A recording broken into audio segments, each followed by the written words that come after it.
Radiohead is often considered to be one of the most influential bands of all time. You just can't say that you listen to them. They've created off-kilter rhythmic patterns, alluring harmonies, and some of the best sounding synth textures and sound designs of the past few decades. But what if I told you that as experimental as they are, they use a rather experimental and unique synthesis method that isn't often discussed to the beginning audio nerd? And in fact, this experimental synth method is not used just by fellow groundbreaking yet experimental artists like Bjork, Aphex Twin, Autechre, FKA Twigs, or Flume to say the least, but has actually been used by not only more conventional artists, but a synth method used by almost every artist. Yay!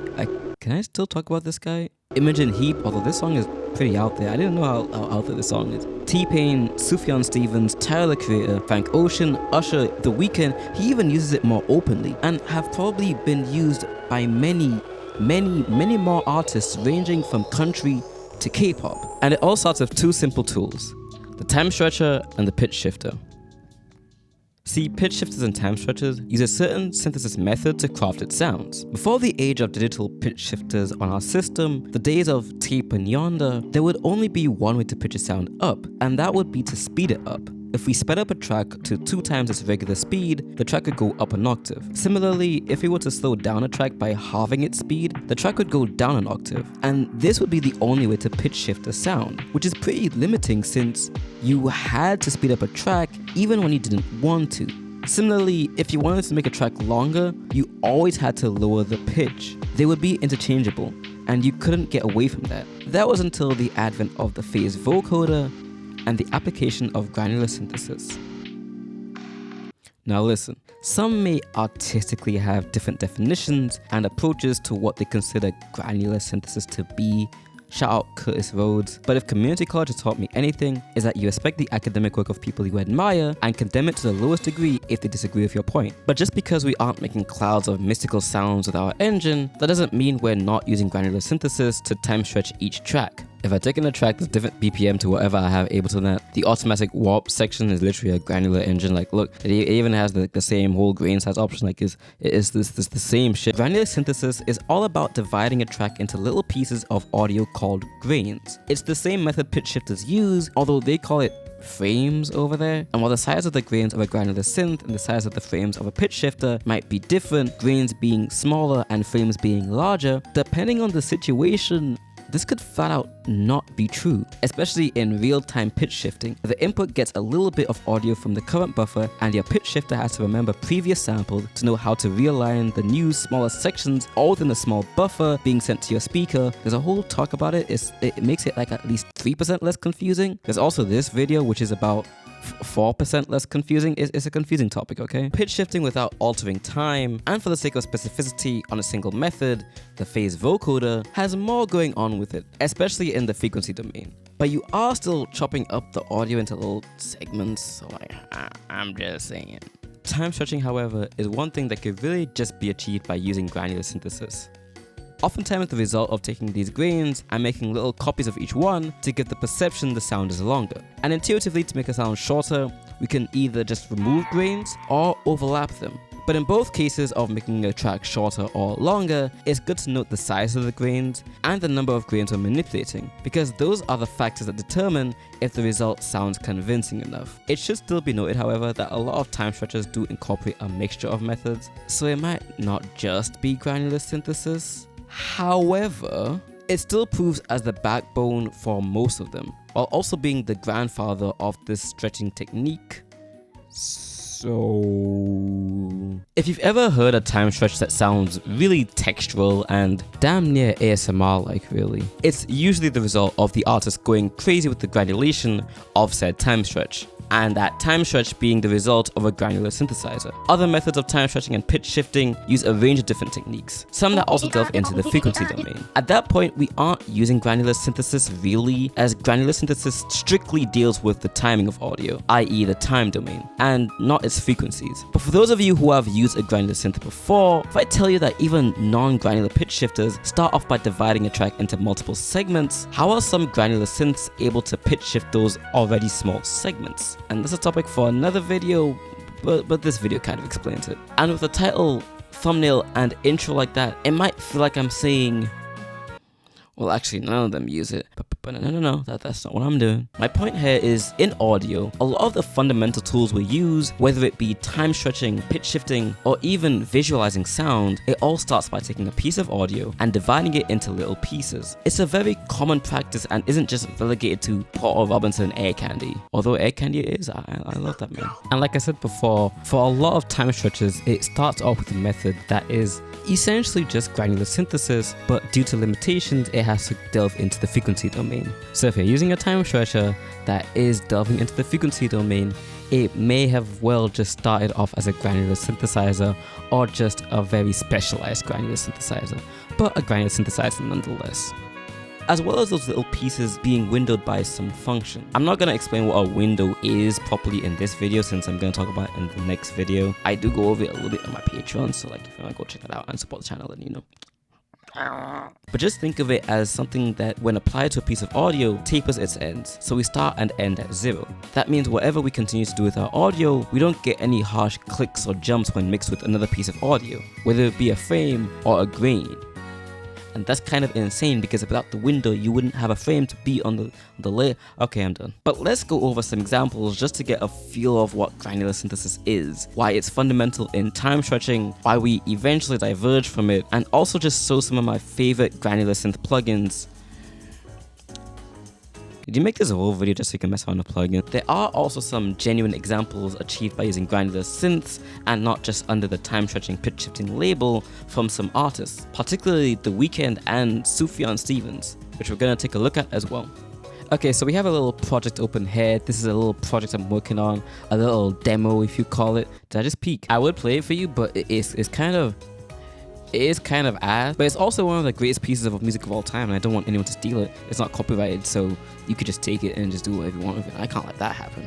The main things I want to go through today are the warp modes, this one plugin that's also a standalone application that uses granular synthesis but also deals with frequencies, and it's just specifically for time stretching, which you'll see in a minute, as well as just a bunch of different granular synth plugins and granulation little trinkets here and there. So first and foremost, let's say you have a project, it's at 160 BPM, you trying to be the next Nia Archives, but you never will be. But you got a drum break that is at, so these guitars actually, you got a drum break that is at 92 BPM. What are you gonna do? Well, simply you're gonna warp it. That is what Ableton did for you. If you had automatic warping on, which you probably already do, you can check to see if you do. If you go to like audio, okay, there you go. Auto warp long samples and auto warp short samples. Loop. I did not read that correctly, but these are the defaults that are on, so you'll probably get it. It's probably on your Ableton machine. Okay. So what this warp mode does is that it's able to warp the audio so it fits our time. So okay, I have the guitars soloed. I want them to be muted. So I have the drums soloed now. So we're gonna see what they sound like.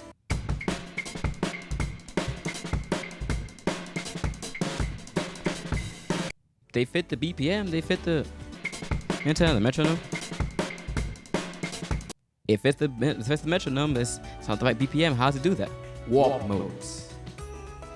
Simple. Since the BPM is in the file already, then the warp mode knows what BPM it is at and what BPM to change it to. The BPM being the 160 BPM for our project. BPM. This warp mode is specifically made for beats, and if we try and times the length. So instead of having to speed it up, you have to slow it down. Well, slowing it down first and then speeding it up. We're gonna see what that sounds like and what kind of effect we get.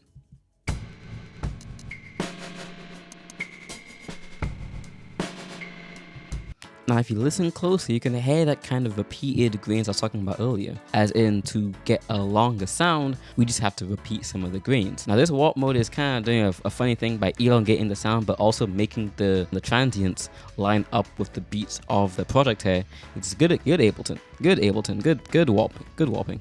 We're going to go back to the original, and we're going to go to another section, which is tones. Actually, let's go to texture. In the texture warp mode, we can see the grain size 100%. This allows you to kind of go a little bit textural with your warping. What I mean by this is that let's listen to this on the textural and not the beats one.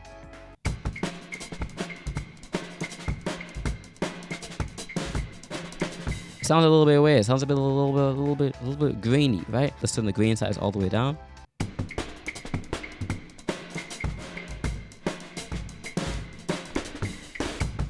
And again, it harkens back to how the grain size has dependent on how the sound sounds, if you want to elongate it or shorten it. In this case, we're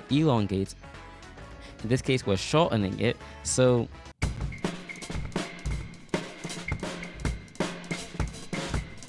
you can hear that kind of overlap of the grains. A little overlap of the grains. The flux just kind of allows it to mess around with it a little bit.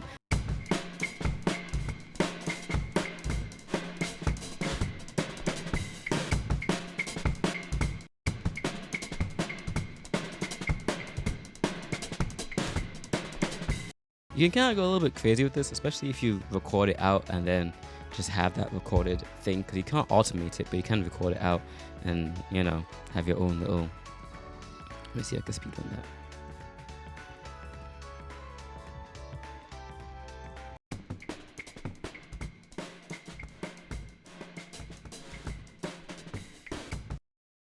And so now you have this little nice record piece.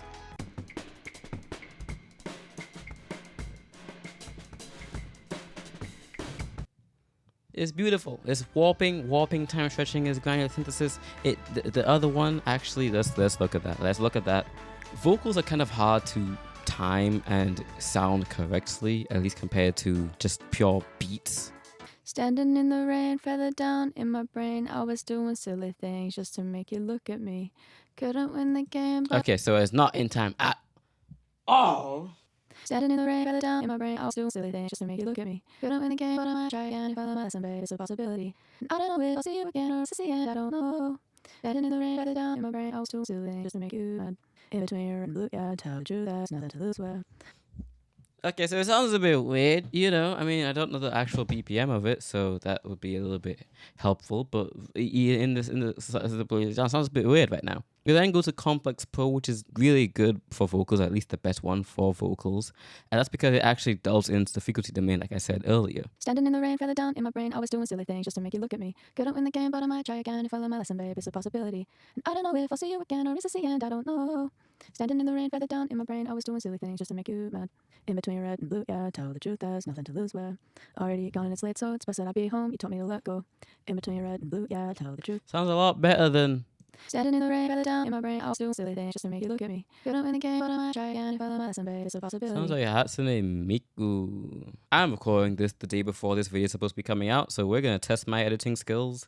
If we have speedrun. Speedrun is the task for today. You in fact can't go on without yapping too much for your own good, so we're gonna have to go back to scripted just to wrap this up. This is Paulxstretch. It is a time stretcher plugin and standalone application that the creator advises not to use for standard time stretching because of the output usually being longer than a CS student's will to live. Which isn't that high of a bar, really. It was the tool used to make this video of Justin Bieber's Baby 800% slower. It feels like I'm under a witch's spell. All you gotta do is drag in a sound and boom, your 10-second sample is now 10 hours long. It's kind of crazy.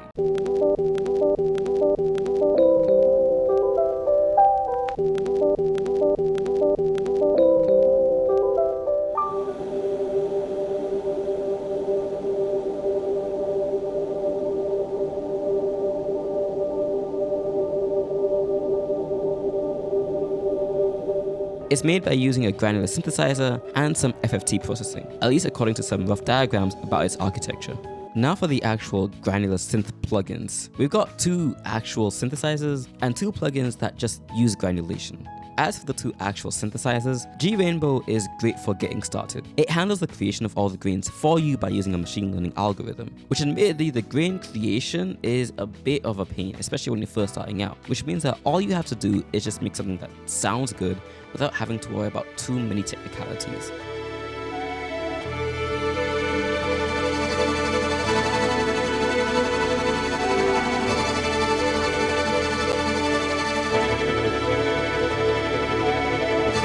There's also a bunch of different parameters for the window like I talked about earlier, having a shape, tilt, and duration parameter for each grain's envelope or window, along with a rate parameter to say how many grains we get in a set amount of time.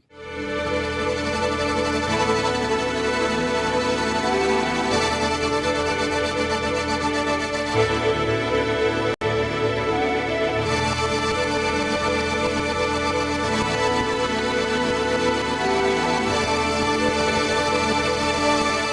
kind of granulation sound is very reminiscent of the beginning of EXO The Host by The Weeknd and that one background synth on Star of Wonder by Sufjan Stevens, both of which I would play if I didn't have to worry about the big C. I'm not gonna make that joke. We then have Oi Grandad, which... Oi, how do you use this thing? Am I right? Am I right? It's pretty powerful unless you have full control over everything, but it's not the easiest to use and you kind of have to look for answers a lot. What I will say off the bat is that this little number thing controls what modulation engine you're using for which parameter. So...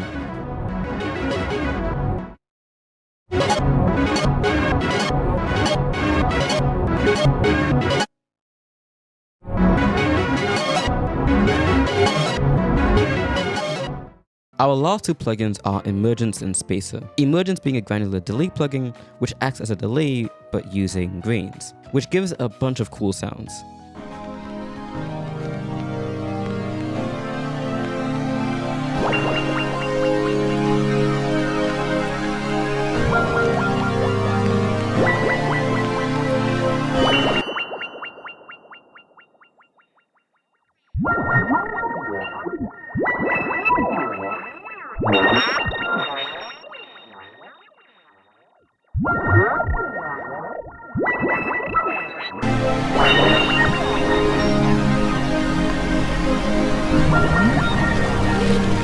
Spacer gives you both a granular delay and a granular reverb, along with just being a really good reverb plugin.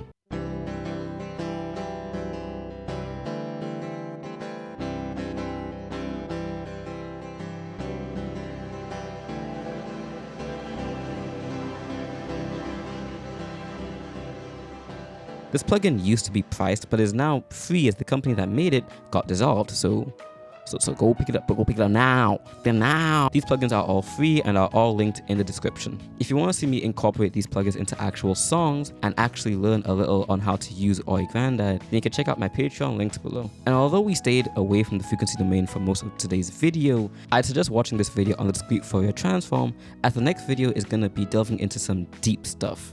This video is kind of artsy for this month. Expect the next one at the end of August rather than the beginning, since we're gonna deal with a lot more nerdier stuff and a lot more math. So yeah, just get ready for that.